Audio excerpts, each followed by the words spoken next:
right, so last we left off on SWOT analysis examples, strengths, weaknesses, opportunities, and threats, employee expertise, cheaper prices, poor product design, limited life, few or weak competitors, increase of raw material costs.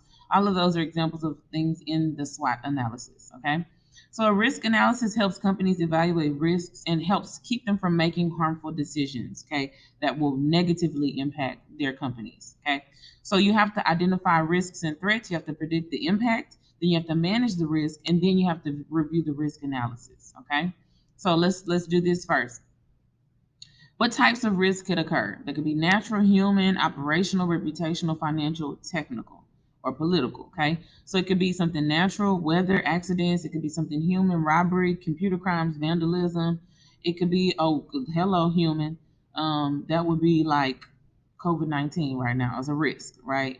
Because that's a job related or that's an illness rather that could be brought to the job. Operational, overall system failures, reputational loss of business partners, decrease in customer confidence, financial, unemployment rates, interest rates, stock market, technical failures, out of date technology, and then political, government regulations or foreign influences.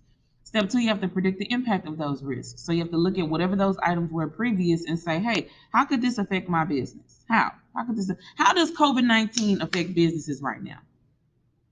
How? Right now, COVID-19 is stopping people from being able to have normal business operations. It's making people have to miss work because they're getting sick or family members are getting sick and they don't know how the virus, how they got it or how they can transmit it to other people. People are having to speak louder in restaurants and yell because they're wearing masks, the servers, okay?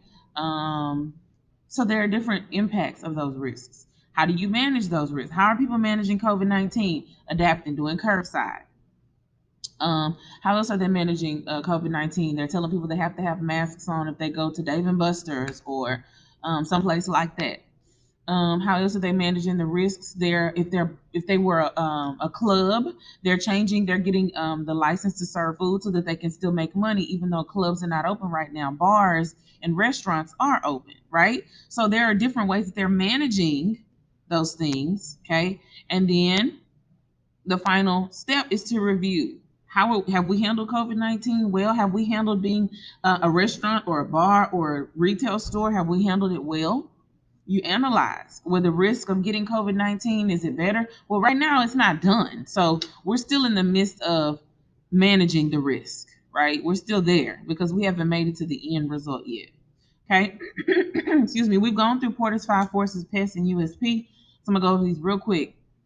Porter's five forces: supplier power, buyer power, competitive rivalry, threat of substitution, and threat of new entry. Um, Supplier power is how much a manufacturer can give to somebody or to a business. Buyer power is how much customers are going to actually come in and purchase whatever you're selling.